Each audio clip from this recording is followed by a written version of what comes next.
Mani elim, illatim, oyginidagi go'zal axloq degan libosi bor millatim. Qo'lini ko'ksiga doim bosgan o'zbekim. Mani elim, g'ururim, jonim fido bo'lsin agar u mani kamida har dam. Salomaligi bor, oqibatda oxiridagi moddam. Xotirjam o'zbekim, mani millatim, donishmand devonxonam. Bu yerlarni kezdi bo'lib har yon ahli xarobotilar.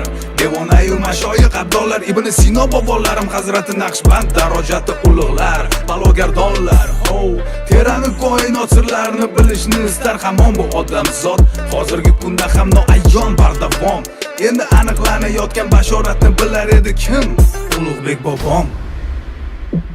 O'zbegim